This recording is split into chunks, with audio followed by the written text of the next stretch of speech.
that.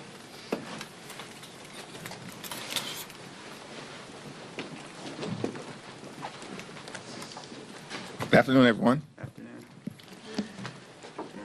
It's day 3 of the Trump Republican government shutdown and day 257 of the chaos that Donald Trump has been inflicting on the American people since the very beginning of his presidency. We're in the midst of a government shutdown that has been caused by Donald Trump and Republicans to inflict further pain on the American people. The government is shut down right now because Donald Trump and Republicans refuse to provide health care to working class Americans. Throughout this week, Donald Trump has been missing in action. He remains in the Presidential Witness Protection Program. House Republicans are on vacation all across the country and the world, and Senate Republicans continue to vote on the same partisan Republican spending bill that's dead on arrival because it guts the health care of the American people. Donald Trump and the Republicans are not behaving responsibly. They're not behaving in a serious manner. They don't want to reopen the government, and they certainly do not want to address the health care crisis that Republicans have created throughout this year, including as it relates to their one big, ugly bill that hurts everyday Americans in order to reward their billionaire donors.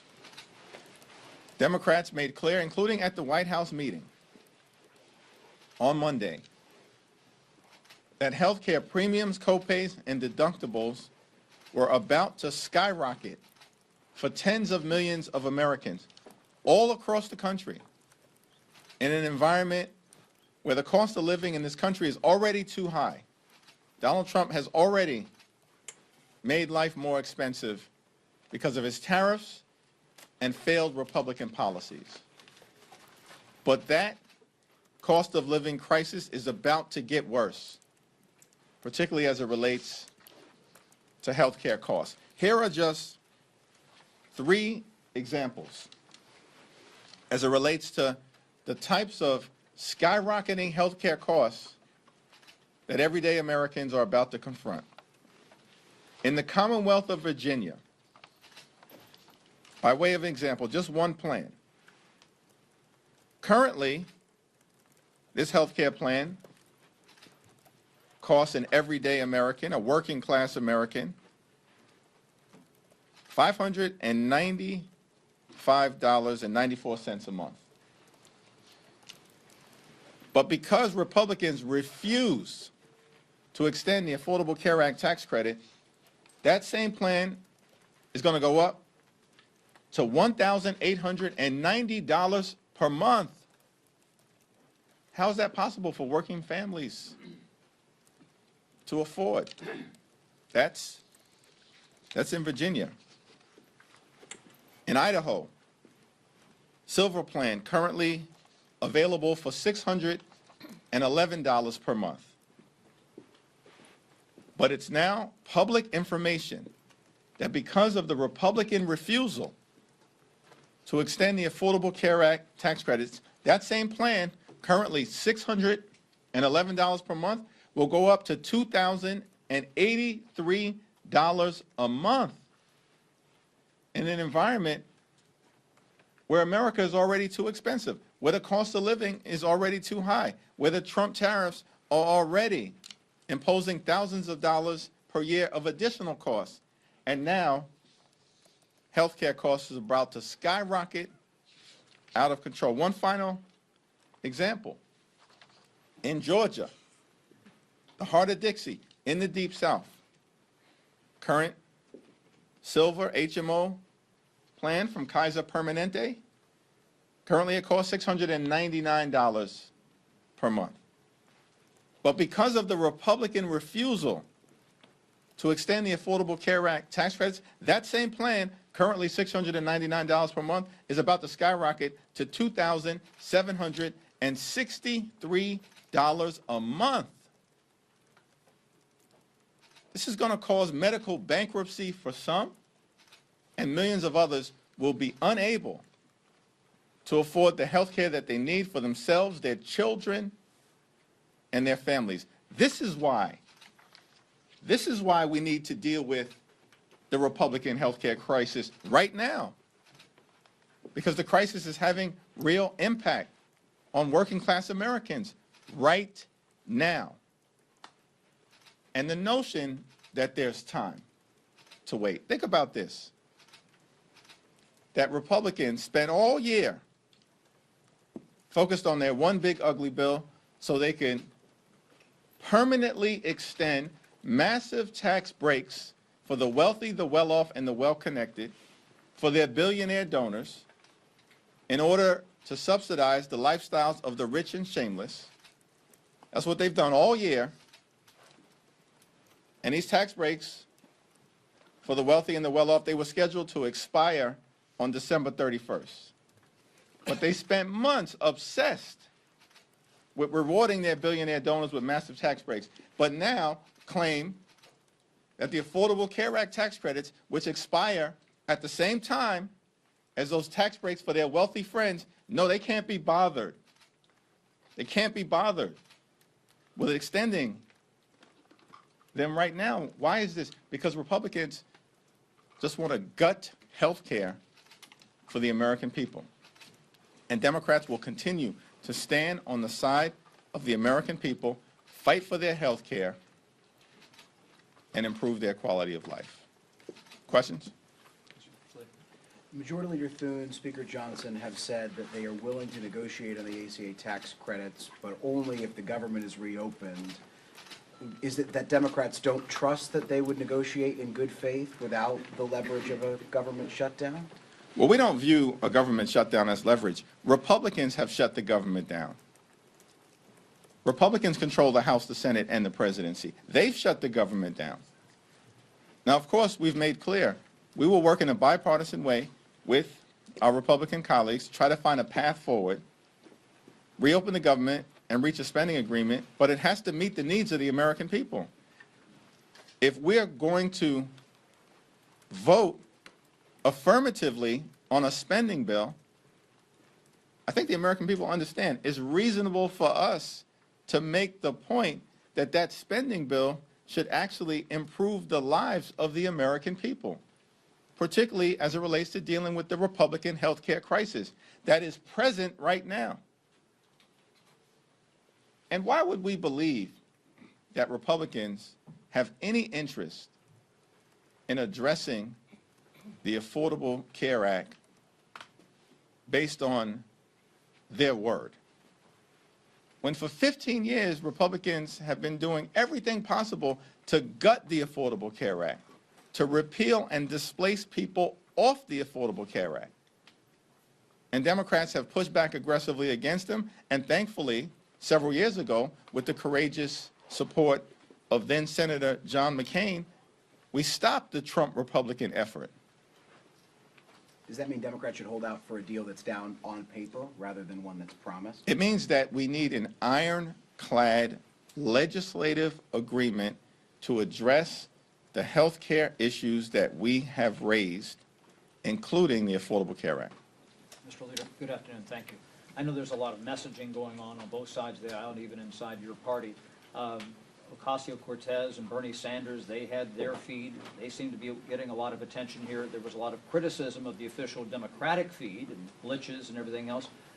To what do you attribute what Ocasio-Cortez and Sanders are doing compared to what you guys were doing and the criticism that was leveled about? I have no idea what that question actually is intended to mean.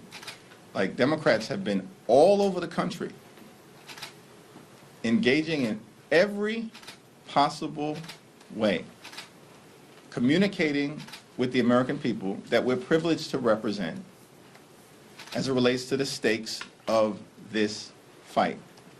And our position from the most progressive member all the way through to our most moderate members, has been consistently clear. Cancel the cuts, lower the costs, save health care. And everybody's on board because we all share those values. And we continue to be in a more is more environment. So I think that observation seems to be the silliest thing possible when we're fighting to defend the health care of the American people. And by the way, anybody who understands what a more is more environment means is that you create content that can then be distributed by members to their constituents, and that's what members continue to do, speak authentically to the people that they're privileged to represent. There are some reports floating around that Speaker Johnson might not bring the chamber back next week. What guidance have you gotten about next week's House schedule, and are you concerned about this further delaying the swearing-in of Congresswoman-elect Adelita Grijalva? House Republicans continue to be on vacation, spread out across the country and the world, and this makes no sense. It's Exhibit A for the fact that House Republicans wanted to shut the government down and have no interest in reopening it because they don't want to provide health care to everyday Americans. Have you spoken to Speaker Johnson about the timing of swearing in of Adelita Grijalva, and if so, what did he say? It's our expectation that Representative-elect Adelita Grijalva will be sworn in as soon as the House is back in session next Tuesday. Thanks. Yeah. Congressman Khanna tweeted at Steny Hoyer about receiving AIPAC money, calling for him to step aside. Do you have any comments on the sentiment that he put out and AIPAC's response? I haven't seen that particular social media post, so I'd have to talk to Congressman Khanna about it. But what I will say is that Steny Hoyer has been a tremendous public servant throughout the duration of his career.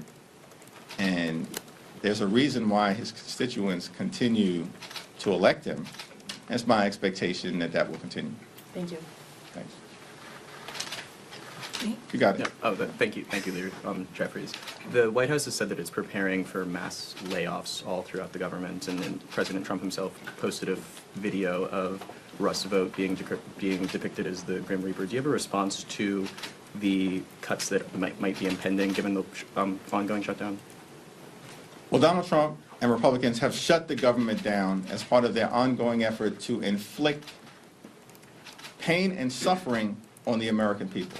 This is day 3 of the Trump shutdown, but it's day 257 of the chaos that Donald Trump and his administration and Republicans have been inflicting on the American people, including mass firings that they've already done outside of a government shutdown.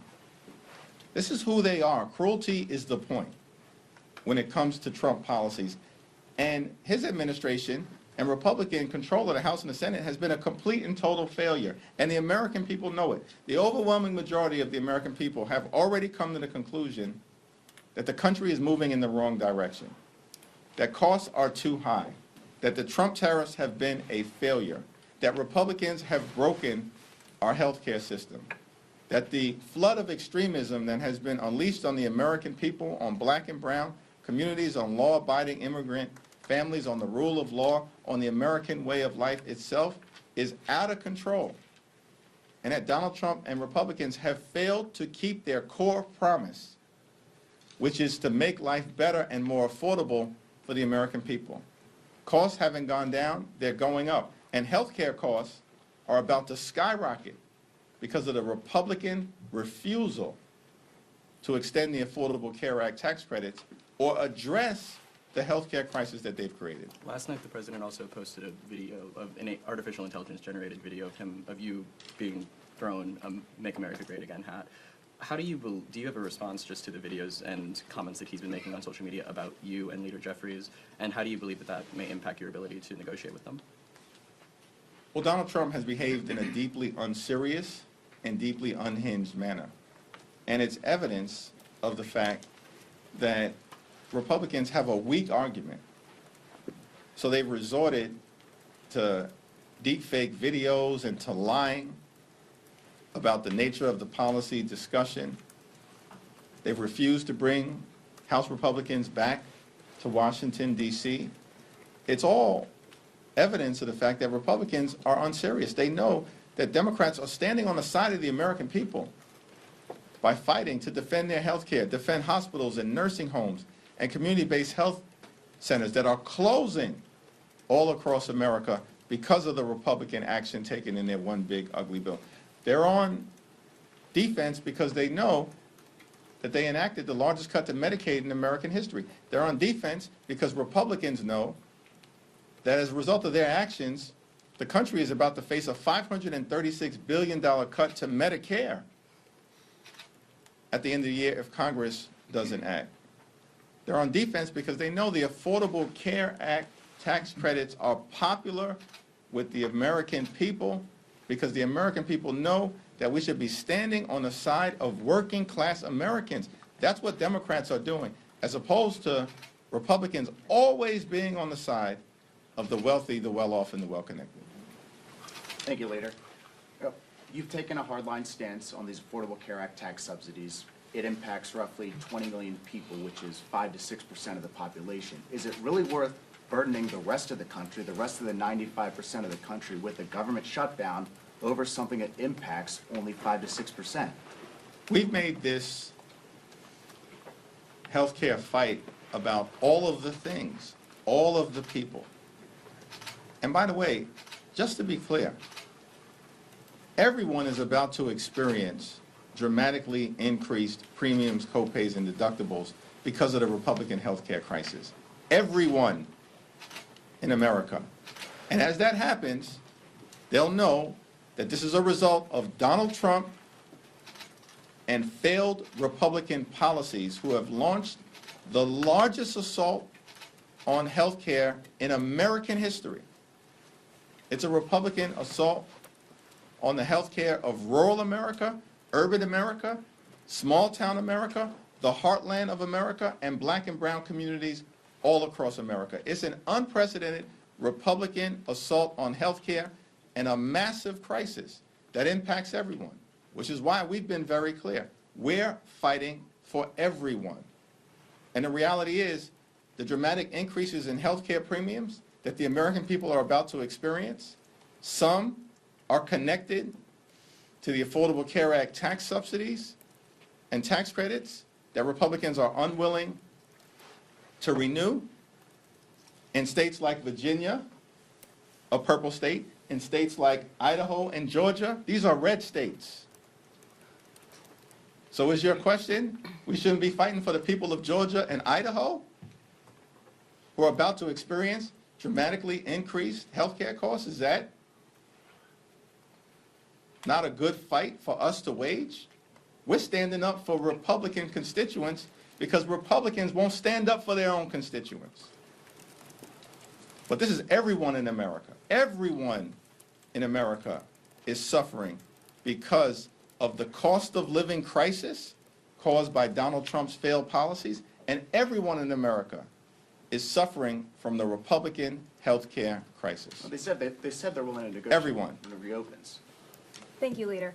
Congressman Ralph Norman has filed legislation to abolish paychecks for members of Congress during a government shutdown with no payback. Seeing as tens of thousands of Americans will now go without pay for the foreseeable future as a result of the government shutting down, would you agree that members of Congress should also go without pay, and is that something you would support? Yeah, I haven't had a conversation with Ralph Norman or seen that legislation. Thank you, Leader Jeffries. To the earlier question on Republicans possibly not coming back to the House next week, if they don't, would you still bring House Democrats back into town, similar to what you did this week? Yes. Thank you. Some Republicans are saying that they won't support any ACA subsidies without high protections. Is that something that Democrats are open to or could support? Here's the problem with Republicans. They continue to try to jam their extreme right-wing ideology down the throats of the American people. When will they learn their lesson? I mean, this is about the health care of everyday Americans. They continue to try to confuse the issue. We're fighting for hard-working American taxpayers to make sure that working-class Americans don't continue to suffer from the Republican health care crisis. And now Republicans want to inject other issues. These aren't serious individuals. They want to keep the government shut down. They shut it down, and now they want to keep it shut down. And the American people know it.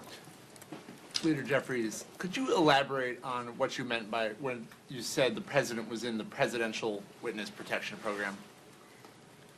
Donald Trump continues to hide behind deep fake videos since the meeting in the Oval Office on Monday. And it's reasonable for the American people to wonder what's going on. Why is there no presidential leadership? Vice President Vance offered to come up to Capitol Hill. I've been here all week. We've heard nothing. Radio silence from the White House, radio silence from House Republicans, and radio silence from Senate Republicans because they're not serious. They wanted to shut the government down. They want to inflict pain on the American people. They want to continue the chaos that has been unleashed from the very beginning. They don't want to do anything about the cost of living crisis that Republicans have created, making life more expensive, groceries more expensive, housing costs more expensive, electricity bills skyrocketing and through the roof all across America.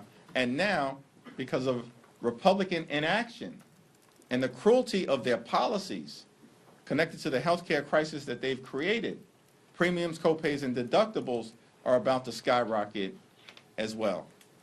This is the consequence of complete control of government in Washington, D.C. by Republicans.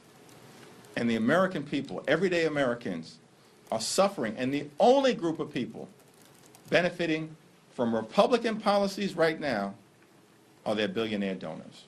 Thank you. Thank you. Thank you.